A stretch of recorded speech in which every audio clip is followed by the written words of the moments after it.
December 26, 1996, 5:52 a.m. A 911 call shatters the silence of a quiet Boulder, Colorado neighborhood.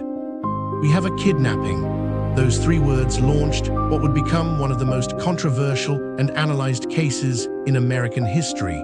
By the time the sun set that day, the kidnapping would become something far darker, and nearly 3 decades later, we still don't know who killed John Bennett Ramsey.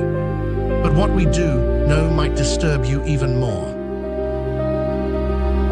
Chapter 1: The Perfect Family. To understand this case, you need to understand the world John Bennett lived in. On the surface, the Ramseys were the American dream personified. John Ramsey, the successful businessman, CEO of Access Graphics, a company worth over $1 billion. Patsy Ramsey, a former Miss West Virginia, now a devoted mother. Their son Burke, 9 years old. And John Bennett, 6 years old, blonde hair, bright smile, a child beauty pageant star. The pageant circuit, it's where things get complicated. John Bennett had competed in dozens of pageants, tiaras, makeup, costumes, videos that, in hindsight, make viewers deeply uncomfortable. A 6-year-old dressed as an adult, performing with the poise of someone 3 times her age. Critics called it exploitation. Patsy called it talent development. But here's what matters. Those pageants made John Bennett recognizable. Her face had been in newspapers, on local TV. Anyone in Boulder could have known who she was, where she lived, and that her family had money. Remember that, it becomes important. Christmas 1996 was supposed to be magical. The family attended a party at a friend's house on Christmas night. John Bennett, tired from the excitement, fell asleep in the car on the way home. John carried her upstairs to bed. She was still wearing the clothes from the party. That was around 9:30 p.m. Less than 8 hours later, everything would fall apart. Chapter 2: The morning everything changed. 5:52 a.m. Patsy Ramsey walks down the spiral staircase of their 15-room Tudor mansion. At the bottom, she finds something that stops her cold. 3 pages, handwritten, a ransom note. Let me read you parts of it, and I want you to listen carefully, because this note is arguably the most bizarre piece of evidence in the entire case. It starts, "Mr. Ramsey, listen carefully. We are a group of individuals that represent a small foreign faction." A small foreign faction. Already, alarm bells should be ringing. The note continues, "We have your daughter. She is safe and unharmed, and if you want her to see 1997, you must follow our instructions to the letter." The ransom demand, $118,000, oddly specific. And here's the first red flagger euros. That amount was almost exactly the bonus John Ramsey had just received from his company. How would kidnappers know that? But it gets stranger. The note is long, really long, 2.5 pages. Most ransom notes are brief because kidnappers want to minimize time at the crime scene. This one rambles.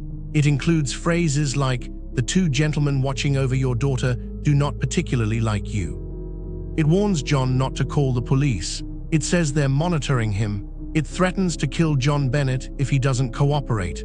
And it's signed SBTC, a circumflex euros, letters that have never been definitively explained.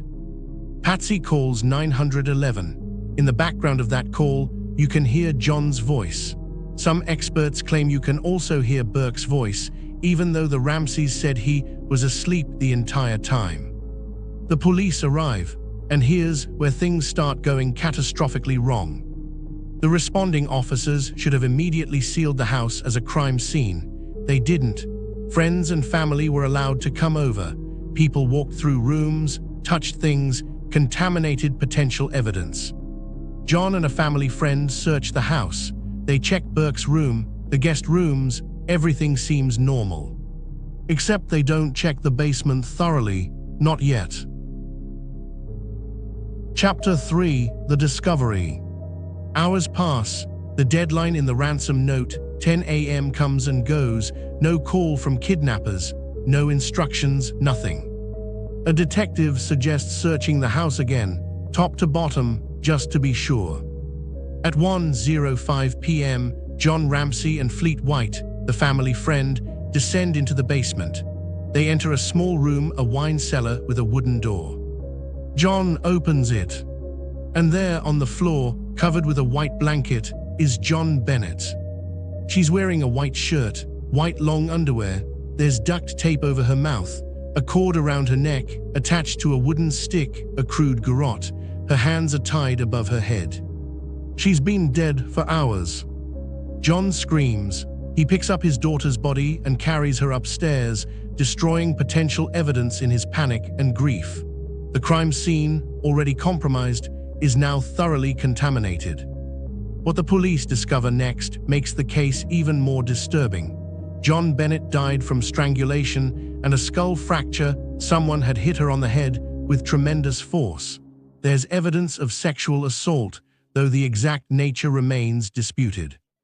The ransom note was a lie. This was never a kidnapping.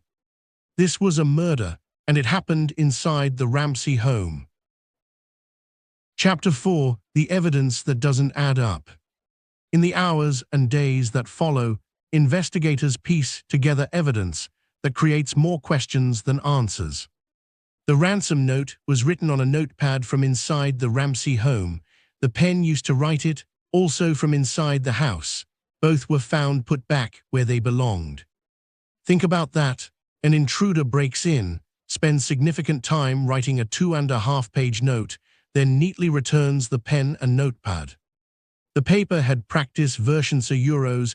Someone had started writing ransom notes and discarded them. The pad had indentations from those attempts.